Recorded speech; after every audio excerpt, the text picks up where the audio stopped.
ku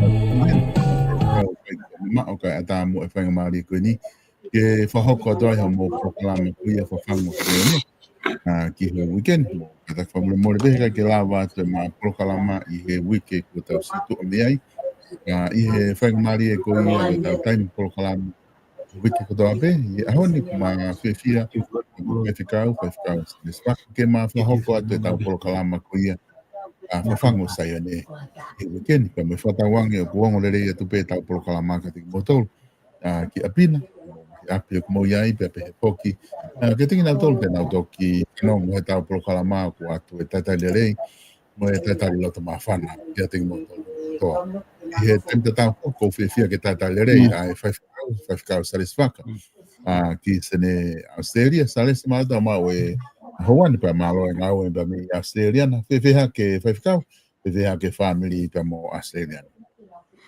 Ia mala bito e solo ma whainga maari pe ko whawhitai lahi ke o tua mafi.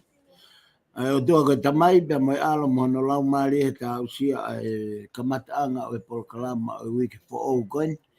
Pe o ku lelei pe a family kai kia ha whainga ta ai hoko ka nau tolu. Pe ko fonuani o ku ki toka malu anatula.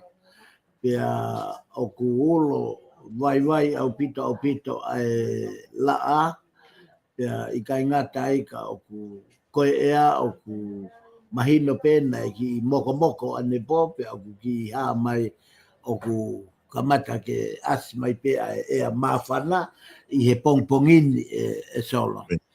Pea ku nelei e mea ko tope ka o whawhoke atu. Alo pito whawhikau. Whawhiawhia pito koe mahino ku lerei pe ngā we pe mi Australian pe poki ki he family. Ki mua ki hoko atu e ta proklama i ahoni. Ko whaambeke taki i wakai ki tūnga kuia i tau whanua i tonga i he ngā we ku whahoko ko i e tonga. Na e hange fuku ke mea i whawhikau na e whahoko foki ai fuu whakataha lahi na e whahoko i e pureanga. O whia maua i kakai e whanua ke nau whatala noa ke tiki nau tolu i he mei ko e i he palani ki tau hongo fulu ka hoko mai ki hono wharere ko ia o e whanua pena e lahi ai kakai na e whakawhi i mai ke nau lava mai o whahoko i ngahi lea maho inga apito i he tuu ko ia ai whanua pia koe konga i he ngahi whamatala ko ia mahu inga apito ai whakataha koe ni koe ngahe koe whakataha whamuimuina i whakahoko ia i he wafe tahanima ka koe wafe wanima en o ku nai ui ai ai whakataha koe ni ki kakai ke nau lava mai pena e tokolahi apito kakai whaiwhikau nau whakatonga ina nau lava ki ai ke whaihono tala noa i whanua ke tau whalakalaka ta ekonomika mo e tau whanonga ki mua i tau hongo fulu koe ni oko mai. Ka kou wakai koe taha ia konga ku o ku whautia he ngongo ka mei tonga.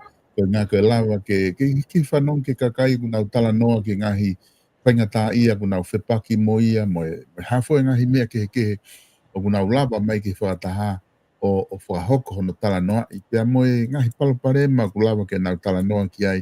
Ka koe wakai koe whaiwhikau me ta whaaki koe ni e anga wakai me ta whaaka wholofola koe konga le rei whuken whaiwhikau he i hono ui ko ia e he pure anga ai kakai e whanua ke nau lava mai ke whawhe mahi no aki mo ki nau tolu e palani ia tu ngahi ngau ko tui whuki i he mo i whakalotu o kai ko ha mo i kovi e tau palani atu ki mua tau hua noa pe tau ni manoa koe ngā ke anga hono whakalere o lotu po hasias o kukau ia i he mea lerei ki hono palani i anga mo i ka i hono wha o si whakawai whikau nengo koe ha lahi tau palani o ku ai pe kei pure pe o tua he mea kotoa pe ki hono whakahoko me mea kai ke whia mau ki whakahoko e whai whikau ka koe anga ia e tuu mei tonga ai whakataha lahi koe ena e toki whahoko koe ia e he pure anga whikau.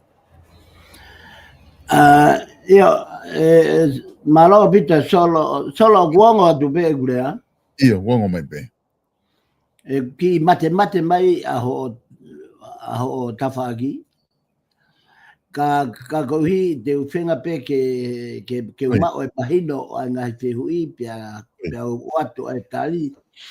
Pia e solo ko e whakataha ko e na e whai. Ko e whakataha au kai ai foi mooni ai e ua. Uluaki ko e whakataha to tonu mooni e whai. Ta koe tawhake taha, taimi hala, hono ui o i whakataha.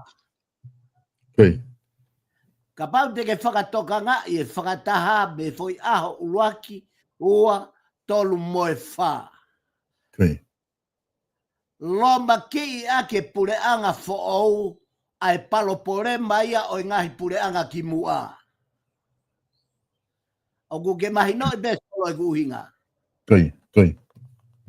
Ko uhinga ia o ko pe atu ai taimi hala ai foi whakataha. Hala hono ui. He te ki ai ke mā opo e pureanga whoou ke nau ui e whonua pia nau tari lelei e ngahi whehui. Whakatoka i ange ai foi whakataha aho e whā. O hofia he pureanga koe mā lolo. Kai te lava e pureanga whoou ia o maha nau tari lelei. Ko hono mo ni eni o ko talatu pia mehe mau whakaha.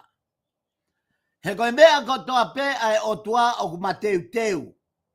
O ku teu pau ke iai ai ngahi. O ku iai e whiri, e iai e te volo. Pia ku pau ke mateu hange ko e ni. Ta whoki ke toi tapu ia luke vahe wha. Ia matiu vahe wha. Na e whoki a sisu me seu sarema kua whonu ihe lau maari e maa oni.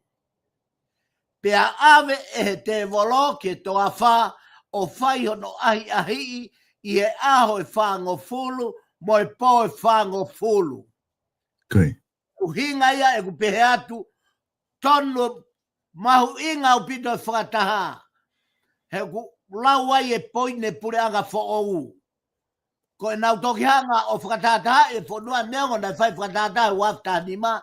Kana e whai ai mo vete lahi. Ko hono uhinga.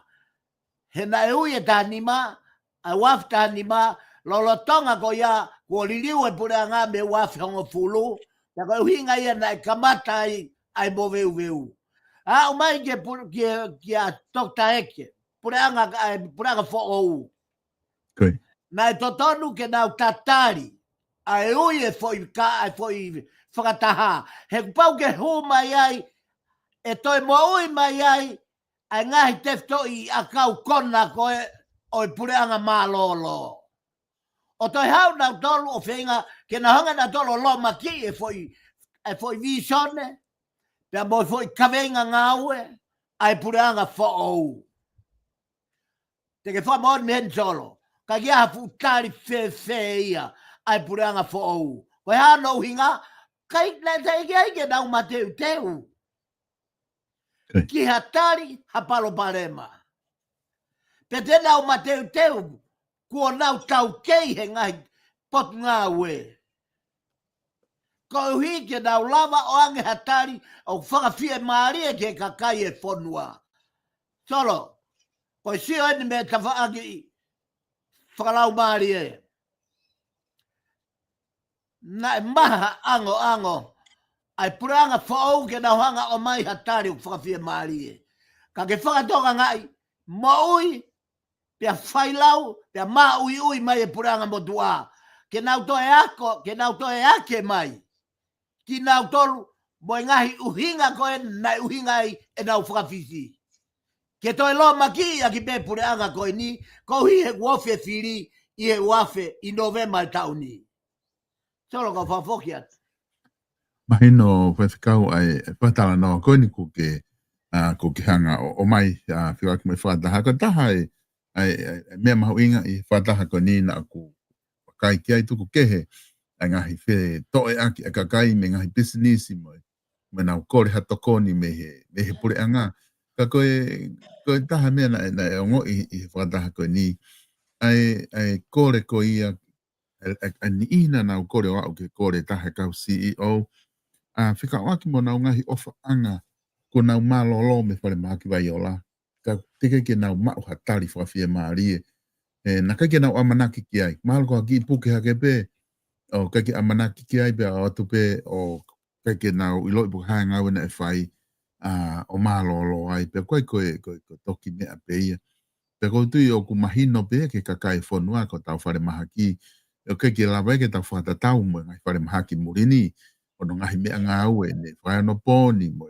sai ngahi mea ngā ue o update ko ngā whoke ko tau whare mahaki tau mani to tongi e tau iai ke ngā ke hange ka ngai whare mahaki muri pe kulahi ha panga ai pure anga ke patseti ka koe e whehano ki koe ni o ngā whoke koe mo ui taha pe whai whekau koe ne whehala ki pe ngā ue I whare mahaki koe more e mo ui pakatoki whai hana whakatonton ki mui kai ke te lava ani ia koe te mo ui mai ko ose mo ui ia koe ia ka koe palo pare mai e ka nau panongo pe I mea e pare mia na ne whaha o ku whai lewa ngā ue ki ai e pure anga koe ni ke iai hako miti ke nau whai hano whakat mai ha report he taimi hoko pe he ai ke kakai whanua ke nau wakai ki ai ka koe tu unga ia e taha na aku mahu inga iha wakai ki ai kono tala noa ai mahu inga ke te tokanga angi ko inga ka kau toke tāku nau ki whakalere klinik nau tolu pia kore ke nau kātaki o ki nofu mau whare mahaki o tokanga ke nau ngā ue ko inga ka mo ui ko ia ai kakai e whanua pawhikau. Ia, solo kata whamolmore pe ko uhi o nai mate mai a o kamata ho tala noa mai I e whehui o toki mo ui mai pe I he fo itawha ki koe ni ko ha hasio ki he e nau ngāue koe ni whakalere whakapisinisi nau tatokanga ke nau whanki kliniki pe mo mea. Ka ko uhi o koutui mahino pe ai ka veinga ia ke tala noa ai mahu inga ko ia koe mea ia e solo na e o atu o mai ai fo I ka veinga o I pureanga fo ou. Koe pureanga o I fua kolosi. Koe pureanga koe kolosi koe whatongia ia ke fua. Pia koe fua ko ia ko hono kakano e kolosi koe mamahi. Koe tangi, koe toe, koe tūkai oi, koe kakano ia kolosi. Pake whakatoka ngā e palo pare mao I kai koe kau oku I kai koe kau ne si pe, whare maha ki pe, ka oku lavea kotoa ngahi, oku lavea kotoa ngahi pot ngau e pure a ngā ia iai. Koe ne mau pe e ha toko taha, ha whatongia, pia lava ke ne mau ha tawhenga monu nei he pure a ngā, ko pau rewa ke ne whakaukau e ke I lere ua. Pau ke lere ua ia. Solo kui kai koe kolosi ia. Koe kolosi ia, koe te mate, whaingata ia kai mo ui haka kai. Koe peki a koe nai whai e sisu. Koe more e ne mo ui, tukuange e ne mo ui. Kai lava, ke mate ko ngā pulo pula, kai tupu mai hafua fo ou. Solo, katoa e paru parema tō ngau te kai whai haririu ia. Ta ke whakatonga ngai, o tau wheao tau tonu me fu uipia natu la. O kui kai ke māwai o tua ia, koe lau maari e ku osi I māmani ia he ahoni. Pea o ku kapu e he lau maari e o tua ia universi. Whakatonga ngai, ai fu uipi ko ia, tā whea mai a Thailand, vela mai a Amerika, California. Hoko mai ai tanu ake ai si, ai whanua. lulu pia mafai gere pia whakanganganda ka kai lolo whanua. Solo te kai ke a tonga ia. Ko lea ni me au sia e mau whakaha. Te kai ke a tonga ia.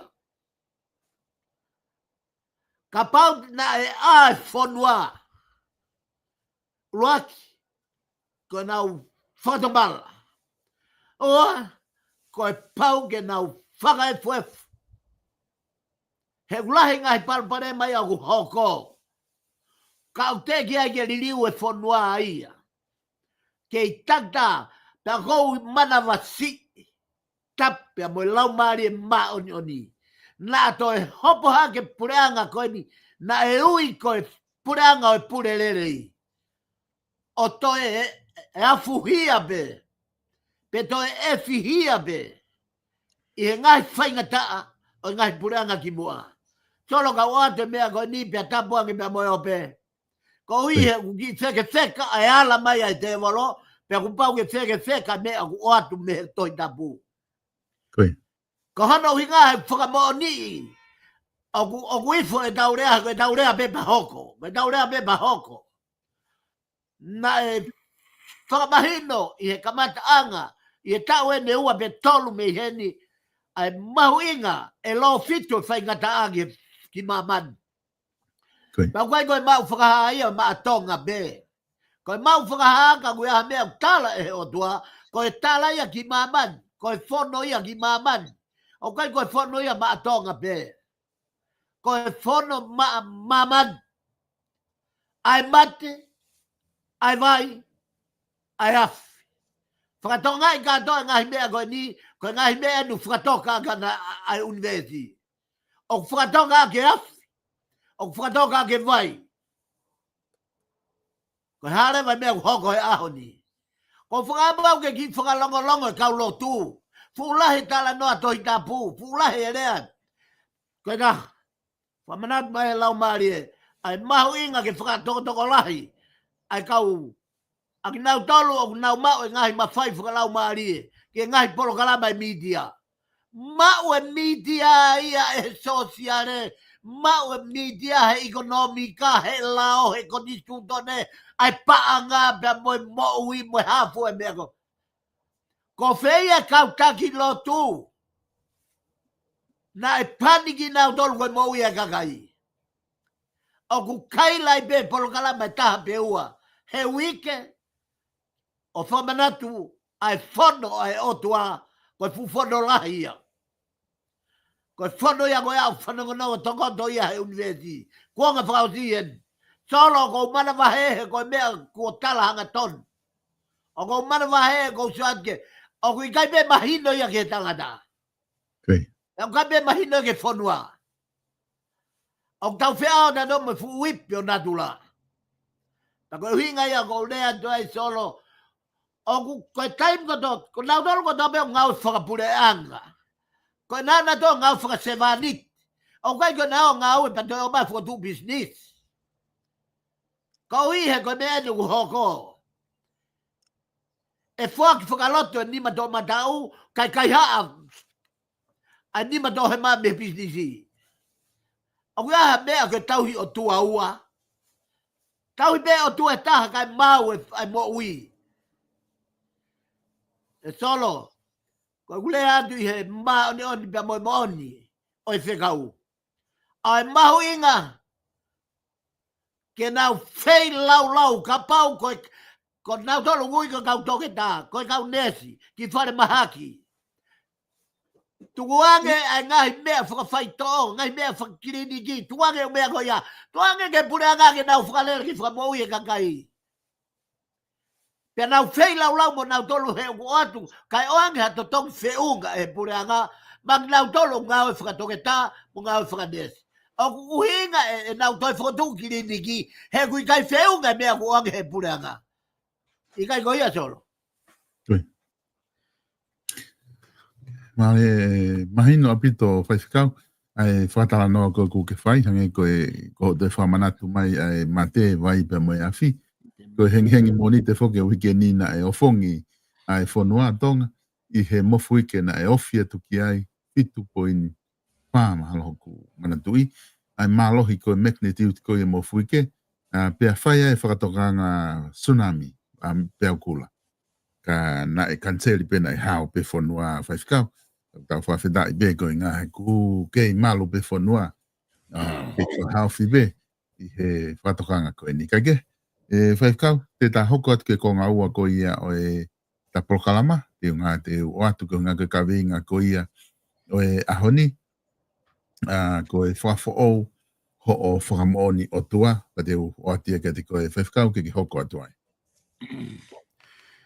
Ia solo malo pito ai mau whainga maria ko hika ta whoki mua ke ta kawinga o e te pire whakalau maria i ahoni pa ko ki mua ia ko kore whakamore atu ke kau whanongo mahino peo ku kai ke mawhuwheha aki pia mo solo i he o ki ta mate mai ai ma polo kalama pa kai ke lava ke ma kalama lelei i he mahino ka ko whawheta i pe ko hiko ki whainga maria o e ahoni ke pe kai ke mahino i pe ko uhinga ko e neti pe ko uhinga ko whainga ta pe whakan teknologia pe me he tawhaaki a tolo pe ko tawhaaki a aku pe ko tawhaaki ko ia teknologia ka ke ko hape mea te tawa o kia i he ahoni pa ko whakawhita i lahi ke o tua mafi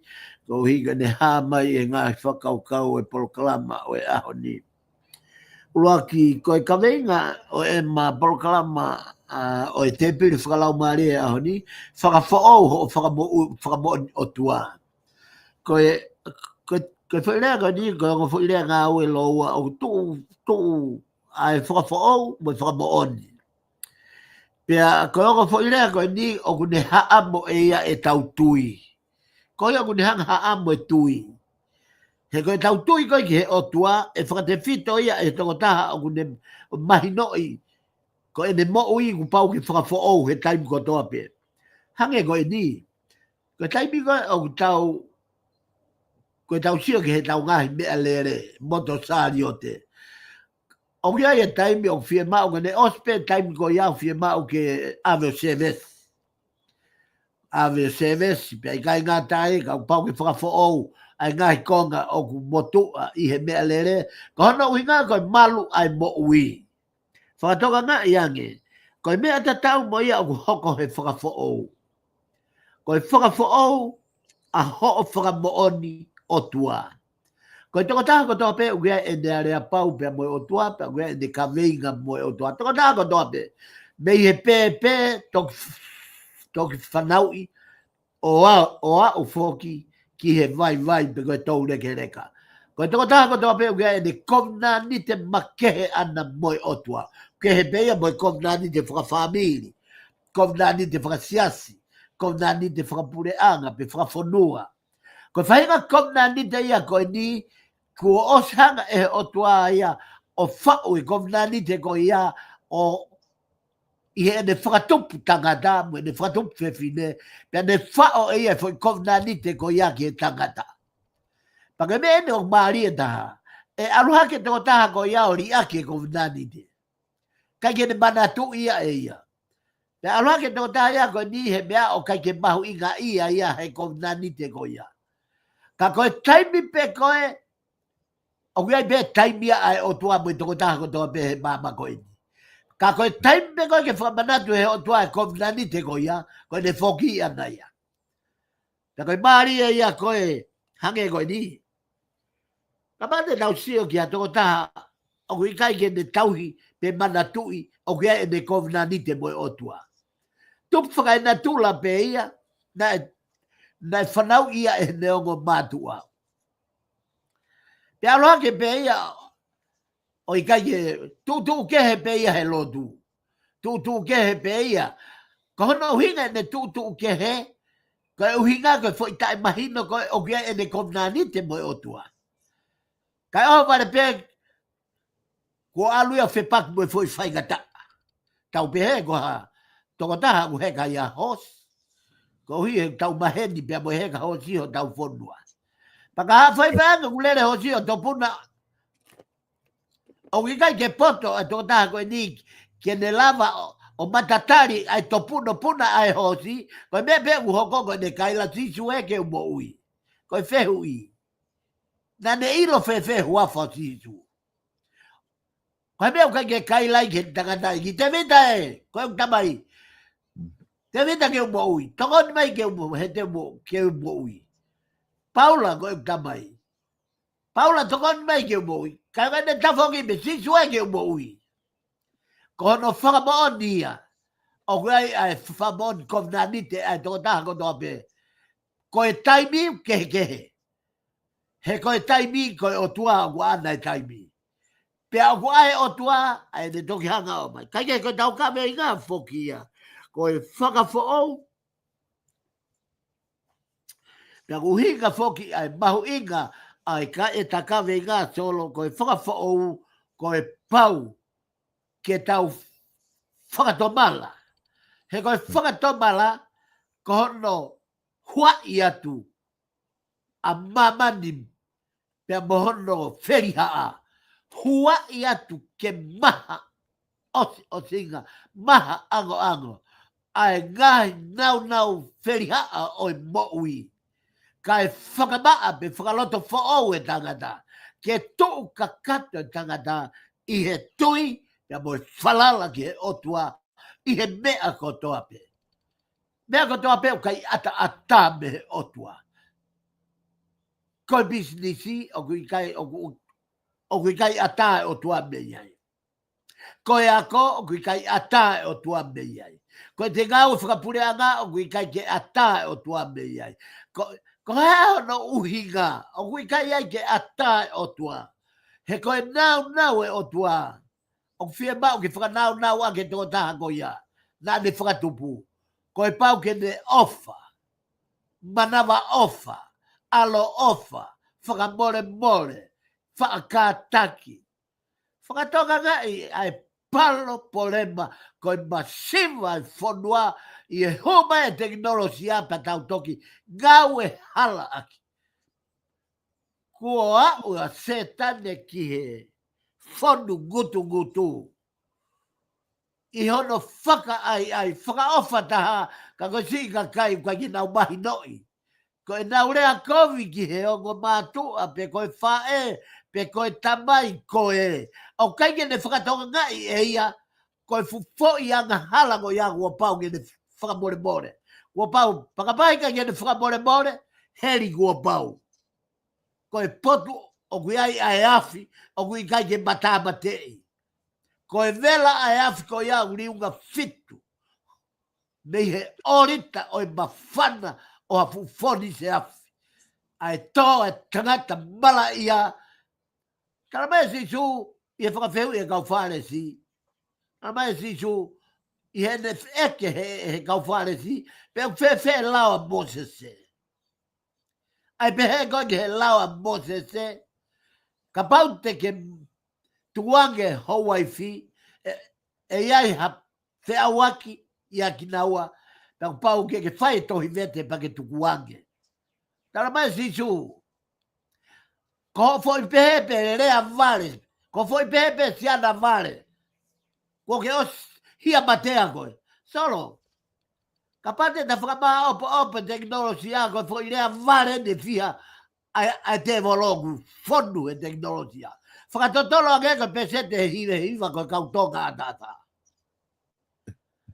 A quel e solo ko e te lea a che foi lea ko e vare, ko e foi lea ko ia osi hia batea, he ko se afio e sisu e te uhinga, o se afio e sisu ai uhinga uhopa mai ai foi lea, mihoto loto, ko e hau mihoto ngutu, i e whakakau hono ana mai, na e tu droni e he loto, whatonga solo.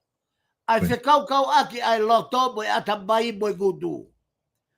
Ai mahuinga ke Kristiane ke nofo hifo. O fatu whakalerei e ne moui. Ke au e mahalo kovi. Ke au e sio kovi. Ke au e whakaanga. Ke au e tae ofa. Ke au e tae whakamore. Whakatonga i ange solo. Ai mahuinga o e takavinga. Ko e whakafou. o whamoni otua. Koe tau whoke le son ko ni mea luke vai te hofulu mātolu vesi wā. Pea tari e ia o ne pehe, ki a teki nau tolu. O kumau mahalo goa, ne anga hala age ai kau kareri. Ko ia, ihe kakai kareri kehe, hona u whakamamahi. Sio ke whahinga lau maari e solo nei unu atu, pea moe kau whai sivi, ai kau skalai bē, ai kau whare si, ai kau sātu si. Koe fuka kai eni, koe kau frontline eni, ai lao. Pea moe ulunganga whakawhanua whakatiu. Na unu atu ke nau hanga o whewhehu ia, ai toka te rine a sisu. Pea toki mau ai ki nau tolo e sisu, o whaihono whakahino hinoi. Talange sisu, o mou pehe, o waka halange, ai kau kareri kehe, i kai, koe tari a sisu nane pehe. Te mou tu tāmaki kotoa pē. Te mou tu tāmaki kotoa pē. O ka pau he i kai ke mou whakatomala. Solo koe mahuinga ia o e whakawhou. Koe mahuinga e whakawhou ke o ngoi he tangata o ku aonga e ne moui ke tau whakatomala hakovi mo hanga ku ne whai. Ia ni nau whatomala tu o taha be. Pea nau whanonga i be. O nau kohu ki nau to. Tā koe kua whuoloa he. Me he hala totonu. Tā koe kua os whanonga he fuhala vao. O toi moui e anga hala he moui. O ku kei pehe pe e ia na e os whakatomala. Solo koe mau hala lang taha ia. O ku hoko mai i he kau mui mui o kalaisi pe koe kau karistiane. Ka mau o kuke tōtu o fitu he aho. Koe foi whatamala ia fitu. Mea mā opo moni ko e te moui, he te ongoi, o mei lere ta tau pe e te whehala ki mo e te whatamala. Aua te ke talu ho o anga hala whakamui mui ko ho wheawa ki ho kei talavou. Pea ke alu ai koe o Māori, pea ke alu ai ko whamiri, pea alu ai pe o au o tau reke reka, mo ke whatu tangata, pea ke au vai vai, o kuke pehe, na ke os whakatomala. Lola tonga ko ia, o ku wheri ha ai vai hala ai whanonga, ai moui ai karitiane. Solo koe moui ke mā oni oni. Koe moui ke tokanga e kina ai whanua. Ke nau hanga whakamanato e mahuinga o e whatomala. Pea koe hinga ia o e foi whakamatala na e whai e sisu. Taranga e sisu, au mau pehe, au ku mau pehe, e anga halangi. E ta e whakamore more anga kau kareri koe, na e lilingi e pailato ho nau toto, i he nau whaiwhi laulau. Pe koe kau kareri koe, na e holo ai fu taua sailoa me. O ne tatao e toko ho ful ma valu. O kumau pehe, koe kauanga hala ko ia.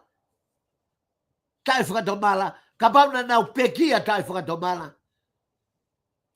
O angea e sisu e tari tatonu, tari masila, tari fefeka, tari mahino. Taranga e sisu, te mou tou tā makodobe. O ka pau hei kai te mou fei mo whakatomala. Te koe hinga ia o e ta kawenga i he pongpongini ko e whakawhaou. Pea mo e whakamooni, mo e nau whakamooni ki he otua. O mahu inga aha o whakamooni otua, ko e passport ia. Pea o uhinga ai moui ho whakamooni otua, pe ko ho komnani te mo otua, pe ko ho fuakawa mo otua. I he taimi kotoa pe, o kuke ongo i ai, o kuke vama mao pe o momoko ho mo vama o tua, luke vahe ho fulu maua, paka ve suafa. Pea e whaka a au, ke boboko a ho ofa ki he otua. Solo mahu inga o toa koe kuonga koe ni, ku osi I mamani o tua ia. Whanongo a mamani. Ku osi I mamani o tua. Pea koe sina o tua ko lau maari maoni oni. Pea ku osi a fuhi ai universi he kuonga whaka osi. Pea ku kamata ke whakava mai ngahi kātupa ia o whamau te tonu e otua. Kua kamata ke hā mai. O kei longo a pea tonga ia solo. Kei longo a pea tonga ia ihe ngahi mea. O kui kai ke nau whakatonga ngai koe kuonga koe ni. O staimi ke nau hiki teniti. Ke nau au ki I daniti. Wea e taimi. O staimi a ke. O staimi ke. Ka pau ke tau ene honga fulu, tau ene nima, tau ene tolu, tau ene ua pe ta. A e tau walea. Mo e tau kape. Mo e tau aki. Ihe Facebooka. Koe whehu I me polo kalamani. O ku ke gere. O kuiai e o tua I a koe. O kuo ke mahalo. O kuiai fo I mo ui whaka o tua koe. I mise o tua kui a koe. O ku ke kei lea a ki ai ngahi lea a te volo. Ngahi lea a setane. A ngahi lea whakamala ia. O hinga ia. O e whafo au. O e whamoni o tua. Ai mahu inga ke tau nofu ma. Koe naha. O waa ia luke I he ene hiki tohi. Ai mahu inga o e tokanga a si suru ki atu nau dolu. Kua si aki. Mea mei he ngahi whiohi anga. Ai kakai. O hange o ku I kai. Hanau whainga maari e ki he ngaue. Whakamo ui ai otua. Solo koe fo I lau maari e mo oni ia. Kua hange. Kia e taurea tonga ki ai koe taktaha uku e ne fonu. Koe sia si solo. Koe fuku penga. O tatanu ke ne hanga malui. Ai whanga sipi.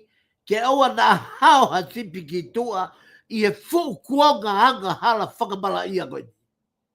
Ka ke whanga tonga ngai. Ai uhinga koe ni. E foi se tesi na toki lau atu. Whanga tonga ngai ake. O ku haia luke, he ene hiki tohi ai mahu inga, o e tokanga a si sunga te nau tolu, kua si aki pia mei he ngahi whiohi anga ai kakai o ku hange, o ku I kai hanau whainga marie ki he ngāue, pe koe whakamo ui ai otua. Koe maoni au pito ia solo. Koe ahoni au koe ke toi tokanga si a sianga fo I lau marie o ku more. Ha foi lau maria ku loto mamahi. Ha foi lau maria ku lavea. Ha foi lau maria ku kafo. Ha foi lau maria ku he tuu. Tau whanonga mai eni o hifo atu ki he pekia. E solo. Pea koe pekia ko ia o tau hifo ki ai. Koe hoka mai a sisu. O haao. O kumbi. A koe moau, na e more mi he pure anga o e otua. Na kai tokanga ke toko hiva. Ki he sipi e hiva ko fulu mahiva. He mahino o pau e feitu nau iai. O nau I he mama. O nau malu ki nau tolu he af nima o tauhi. Pea ka koe fo I tonga na e more. Koe o hinga ia foi lea koe ni. Hange o kui kai tokanga e whiohi anga. Ki a foi lau maari o foi tonga taha. Pea hange o kui kai ke nau tokai. Pea kai ke nau mahu inga ia foi lau maari e taha. Kai tuange pe ia ke mate e ne whamoni otua. Solo. Koe mata vai anga eni. O e foi lea koe sias. He koe whehu I, me polo kalaman, koe hae uhinga, o e whaerea koe sias. Koe siasi, kono taringi ai. Ko sia si, ko ha whalu ko ngā kakai. O kunau ngau whakataha. Whakakau taha, loto taha, laumari e taha, mea taha. Pea ko e ohi a mehe, hifo ai Pentecosti, ai laumari ma oni. Ki he toko te au ua fulu i he loki i olunga. Pea koe mea koe nei mahuinga i ai laumari e. Nea ne hanga whakaivia katoa e fuka kai koe ni. Ko hibe, koe nau whakamoni otua. O mahuinga e whakamoni otua, ki a toko taha ki ne māta e langi otua. Solo toko lahi au pita kau malanga ia, te kia ki nau māta e na toi langi otua.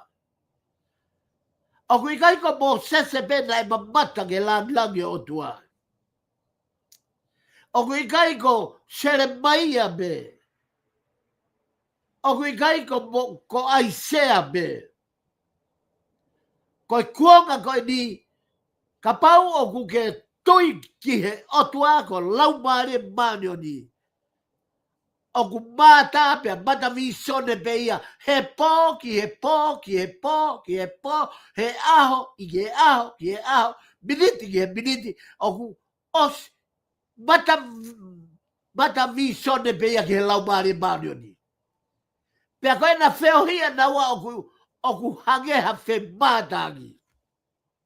Ka ke manat, ki lea na e whai e siope. He kai ke tau lava o mātanga. Kai oua kua whoki ki F, ai kere. Pia te tau toki mātanga ia eloha. Ka i he taimi mā oni ai e tangata. Taimi koe hao ai mo ia tangata. Ko e hau e i fō, whakapuri, ki e whanonga e toko taha ko ia, e na pōpō lawe, mo e na pōpō talandoa, pea mo e na taua ki whakamoni e laumari e mo e toko taha ko ia.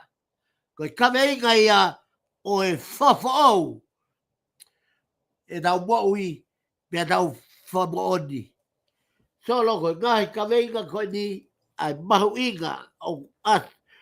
Koe nā, ko eni ai whaahinga, o ku tuku taha ki ai tokanga a luke, ai kau whaingata i a whakasino, mo e kau masiwa, mo e kau sendaire, whoki ai kakai o whaingata i a whakai loto, mo whakai laumari e. Ko e uho ene mo ui soro. Ko e uho ene mo ui. Ke tau tokanga ke tau mo ui whakai loto, tokanga ke tau mo ui whalaumari e. He koe, o kai ke e hanga he laumari ia ta ofi kita, mei ha whaahinga mea taha ke te whai. O ku ata ke tangata, ka ke tomua maua kalaisi. Koe maari e taha ia solo. Ko e te mau pea kalaisi, solo ka wate ki tala loto tua koe ni, mo ki tala loto koe ni, koe kuhinga pe au ke whakamoni aki, ai tangata kua wheohi mo kalaisi. Lolo tonga e ku mau kei ihe, kou tui pe whanonga mai kau whaifekau toko lahi me sea sue siriana, ko hoku to ua ko ia, ko tau whawhiri ai pia mei eua, pia i kai ngata ai, o ku maalunga toko taha koe ni, ai whaifekau koe ni e sea sue siriana. Pia kai ngata ai ka ko whaifekau ko saula fifita, pia mei whamotu, no nengri, pia kai ngata ai, ka koe whaifekau ko sifa hingano, pia mei Amerika, ko to ua ko ia. Ko ki mau tonu na mau o whaifo i whakamo i mahaki whatumu, ko whewhine, ko ki tahine. Ko ki tahine na lotonga ene i Queen Charlotte. Pia tuia hano mahaki meai, pia ave meai ki Vaiola. Pia nai oat ki Vaiola motua, nai kai meno Vaiola motua. Pia oat meai pia kai nai kai ke ola. Pia koe tutune e kau toke tā ke whafoke ki tahine o tari pekia ki o nau api. Nei whanonga e whaifkau o koe swewhine, whaifkau ko maka tua koi ilo he ue siriana ko toa pe, mo e tonga ko toa pe. Maka tua koi. Lo tonga ko ni ko whaifkau ia ko ni swewhine, lo tonga ko ia o ko gawe o ko lotonga I he koris ko tu pou o whalere a kulupu ai na e ui ko daily prayer pe koe ba whakaaho. Kautaha Amerika ia ai na whalere senturi koloi. Solo, tā nge whaifikaua makatua koe o tala mai salesi, tā naki ai kulupu lotu pe mo wo ki whātumu o whaiha lotu ba lea ai lopa. Tabuange pe mo ki whewhineni, ki whewhine ko lea ai lopa, pia e solo pe mawatu ki whātumu, hoa tā sāpate, o se kai umu, mautu I hala, os langa pare pare family. Os te unga uri katoa e family. Os keri hono whanua. Os mau e family ia. Tari benia ki e taimi ai eiki. Pea waratu mea mautu I hala, pea wahe ka nau tolu. Lotu, malanga, lau fola, himi, os pe koia pea utalanga. Os koia, koe taimi koe e tau hugi loto, pa tahoka langa I mai e mahaki ke tautu, pea tau tuu takai o hiri whakinima. Koe mawalatu koia. Koe lava e nia e mei alo e nia ke mahina e tolu, ai longo, ai ki whewhine, pea I kai ke toi kai. Aia koe ne hifo atu pe ana eni ki he aho koe, e whakahoko e eiki. Na moe kua mawau atu pe koia whakalere polokalama, os pe koia pa whai lotu, pe os pe koia pa hiri whakinima rewa, ai ki tā hine koe. Koe taimi os pe koia hiri whaki o nima ki ai, moe nima kotoa kau o ki whanau ako, na mau marei mai o tautu ki lalo. Koe mau tautu pe koe ki lalo, koe fua lea peia na e whai he ki whewhine. Saresi, kua mo ui au, he ofa ai eiki. Solo nei hange ha whanongonongo tongo to. Pea mehe kakai loto whare, o alo au ke loto ata mo pare o whai atu ki peito. Ko rea lopa ngurea. O kei mo ui a rea lopa au ke a honi. Na matok whetau laki mo rea lopa, I he waftaha no, I he ofisio I si tonga. Pea mnetala mai, o kou si o ka kou te kai peke ke holo koe. Pea koe ngurea pena e tali ki aipi, na e puna e kata koe eiki pe. Solo kuhinga tala loto ki ai ke mahu inga o e tangata ke ukufe foi mo I ma oni. Kono hinga ka ke whahu koe mo ui. Ka pau he kai te ke ukufe foi mo I ma oni. Te ke whainga tā ia, ka tau te fito ke kuonga koe ni. Koe uhinga ia e takau venga, ai mahu inga ke nau whamo oni. Ke nau whamo oni, ki e tau whalala otua. Pe kai kātai, io koe kau kareri, eni kua nau hau ki a sisu, o whamatala, hani ike, mea te ki nau tolu, na e lilingi e pailato ho nau toto whatapo e nau ngahi tei laulau. Ko ngahi mawhai en solo, mawhai whakapuapua ai. Ko ngahi mawhai e ni koe o ku tau he holo ai. Ko e tau pehe o ko mea, ko fu ko vana, ko mea, ko fu paremia, ko mea, ko fu minister. Ko e otua, o ku ikai hamea pehe iai. Ko e otua, o ku tatau pe ai tui, mo hamea vare. Ko e otua, o tatau pe no pere, pe moi masima. Ko tau tolu pe iai mamani o tau foko tuu, ai mea ke me toi whakapongi mo whakaauha ki tau tolu. Pa tau toki nofo na tolu, tau tolu o mate ai. He whetuku e tau ki ka ota mo e tau ki koini kotoa pe ki he kakai o tala koe fu minista, tala koe fu koe paremia. Whanongi he whamatala situ. O ate ripo di tarange situ. Te mou tu tamak kotoa pe. O ka pau he kai te mou whi mo whatonga. E whatonga I age, ai mahu inga o e tangata mo ui maa oni. Kua meni e whakahai e tau lo tu solo. Kaka te kuanga nia ke whakahai ai e tau mala e whakaako, tūga whakaako. Malo au pito. O kai ke hoka o ta i e bala e ko ia. Ko e bala e lele ia. Ai tau fe au hi ke ba o tau matai toi ko toke ta. Ko toke ta filosefa. Ko e ha fua e ngai matai toi. Ba o lunga whakalagi lagi. Mea lele au pito ke bau. Kai aua na whakalaka ia. I he ui toga ai o tua ki he tangata. Ko au sihova. Ko o tuau. Ko whakawhato mala e whaiga deo. Ko whamoni o tua e whaiga deo. Pea toki hoko hake ai. Hoko hake ai. Pea e tonu lewa e tuasi. O e anga e mo ui ke tau whotutu lelei e ta hotau hala whanonga. Me kai kātai, ka nai toki, ma o whaiga mari ai a sisu, o ne ako na ki nau tolu, o ne fola mehe. More ke mao ha mo le lei ake ia te nau tolu. He oku mau ka tau kotoa pe i he ao o e otua. O ka pau hei kai te mou whatamala.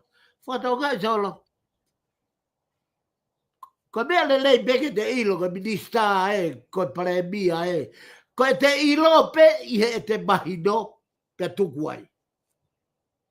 Ka wana ke hiki a ho tui o tua, mo o whalala o tua, o ave ia o batu aki, li atu ke kau toke tā, mo kau poto, mo kau palofesa, mo kau kai more ai hoto langi, na e whakatupu ke ta e o tua, ko hui, ko ha tareniti ke o mai, ke te ngawe aonga aki, mai kakai, mo o tua.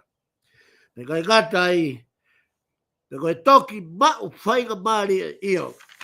Me kai katai, koe whamadala e ni ai whahinga o whaiga tā ia whakatino, whakalau maari. Pea o whamadala e ni, ai mooni koe ni he loto whare o siasi moi kakai loto. Koe ako anga e ni oi kakai loto. Koe ako anga ne siasi. Koe ako anga e ni. I e lea na e whai e siso. Kai ka tonga kau mui o kau kristiane ko doa pe kakai o maman.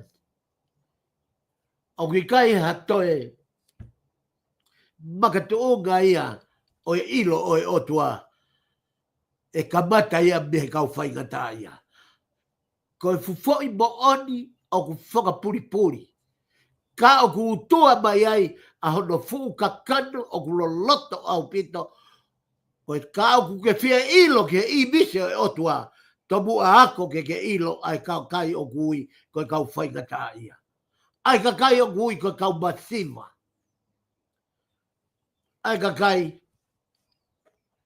solo na ku alo whae ku ki toho se nit. Mei he mizini i o mau feitu uni. Pea koe kulu kolosi mai ke uhao ke ku mea lele. O kua ai ha toko taha koe apo. O kulu tautu mai ki whangu. O ne hanga puhi e ki whangu. Ka kousio o kui ai tohi o ku li i lalo i mua ai. O ku laku ai e koini ai.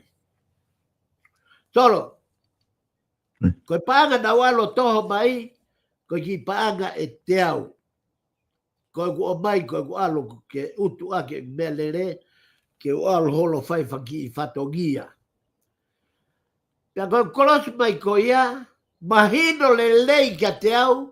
Koe foi tola pe e te au o kui au. Whahake ke kato koe, koe ke ai wareti, whahake kato koe, koe ke ai wareti, pea talo e pe e kuafe, o vete ai tola e nimanoa, o mai tola e nima, ke alu o li, mai tangata eiki. Koe foi wahaa koe e ku alo vete tola e nima, ki he motua o ka utu ko puhi e ne ki whangu. Lea mai lau maari e ka te au. Mo vai ua maari e pe. Mo vai ua maari e.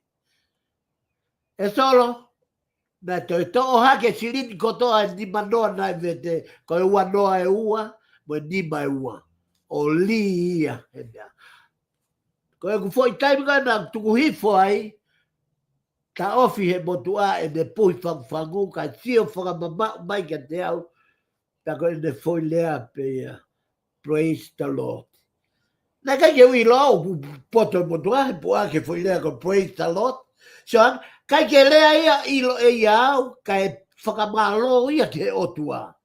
Kai aho no hinga, he koe otua na ne kounau ke lie mai, ke mawai ua mari. Kai hinga e tala no whakatata ke mahu inga e te whakangongo ke lau mari.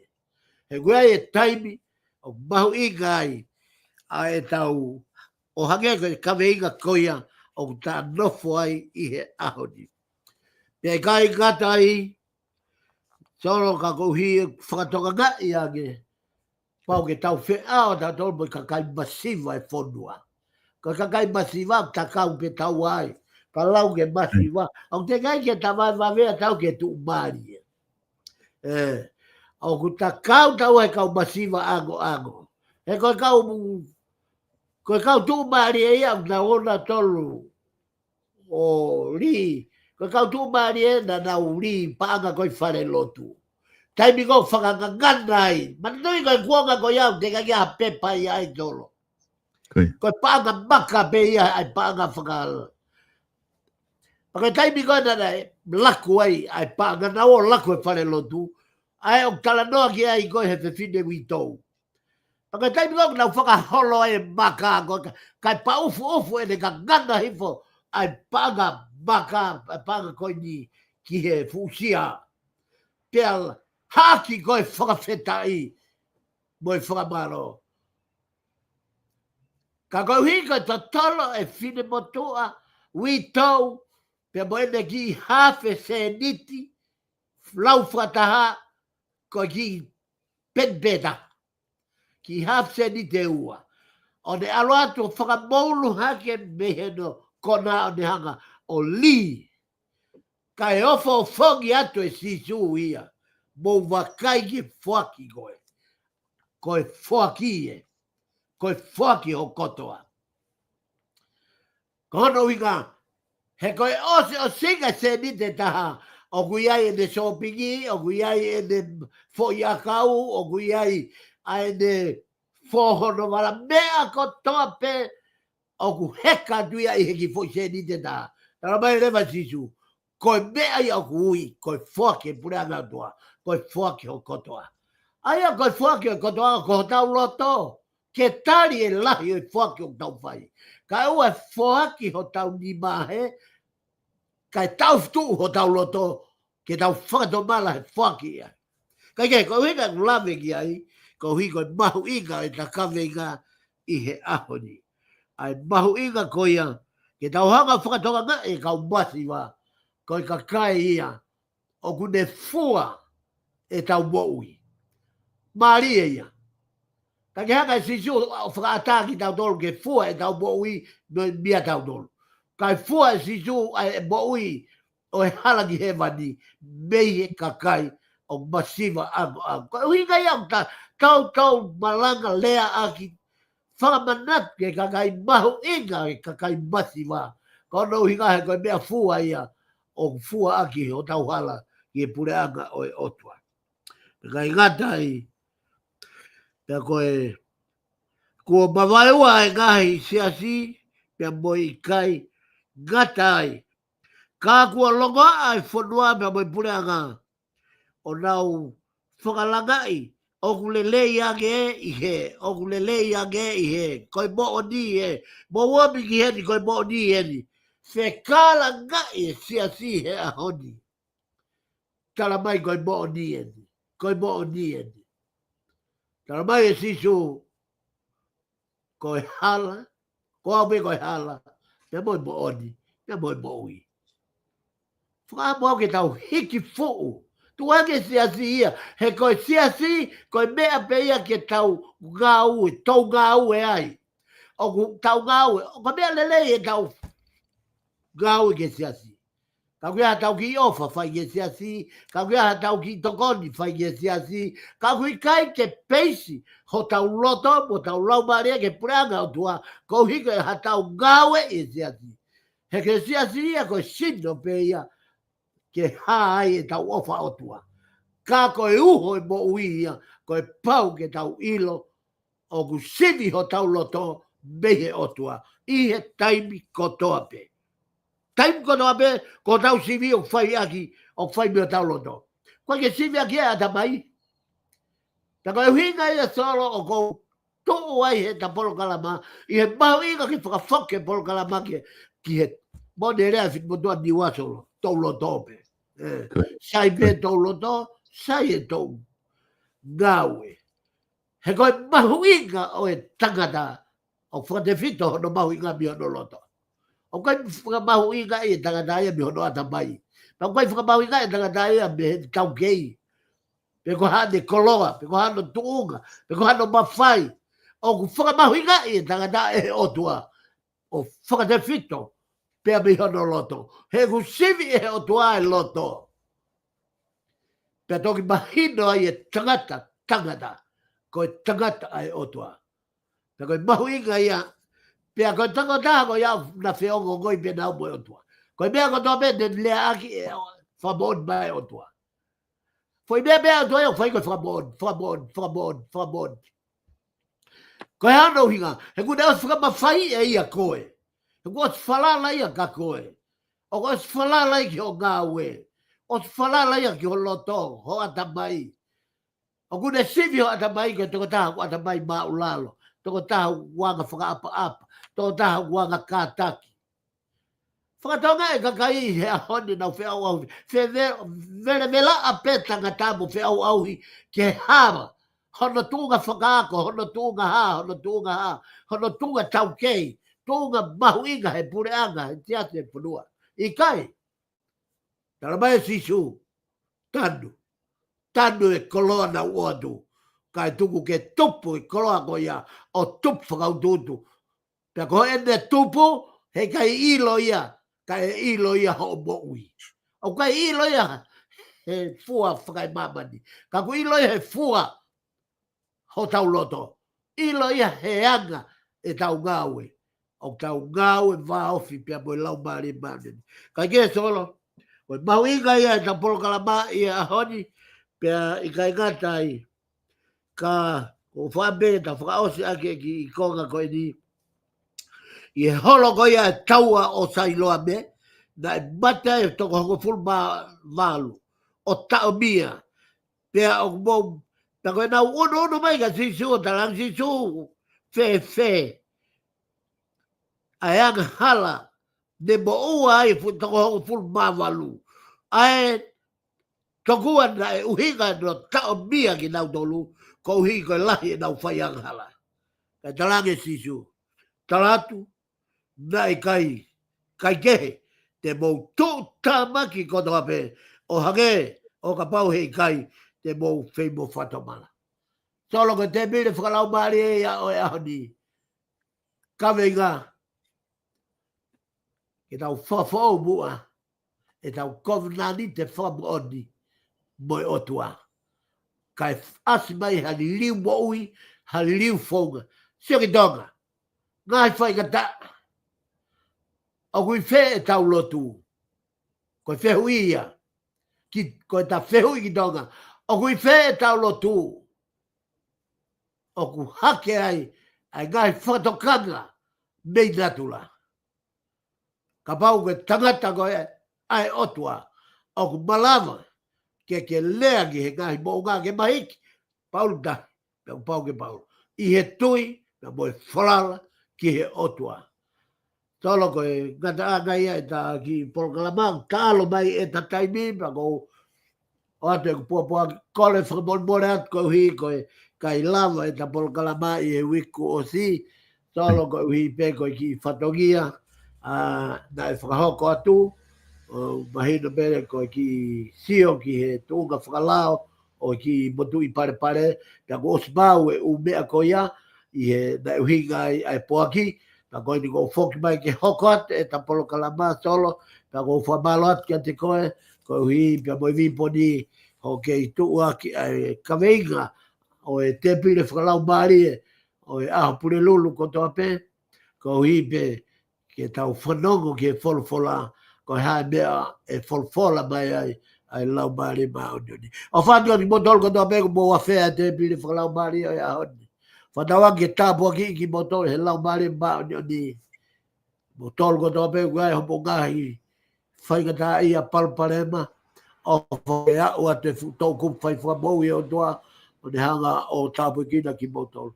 O whātu ki at motol ko toa pe ko mō a whea mai ai te pire a hon solo ko ua whātu ka te koe pe mo programa o e Vipon Media o whaketawa loma tolu ai kres ai o toa e ne hanga o malui ai polokalama ke whakalere mai whonua te i kai ngata ai ka kuinasi ai a mamani katoa. O whaatu ke kau whaikata ai a katoa pe, o whaatu ke he kāinga katoa pe, pia moe whonua, o whaatu ki tonga, pia moe ngahi palparema, o ku wha hoko, whai ai longa, pia mei tonga. Solo ka whawhoki atu, maloa pito, tua eke o whaatu. Malo pito, whaiwhikau, wha malo atu he lama ko ia polokalama o e ahoni. Pa malo lahi atu ki te motolu kāinga, homo mui mai i polokalama ni, pa mo whawhi atu i he taim tatau pe o wiki kahau, ka mo mea. Malo solo.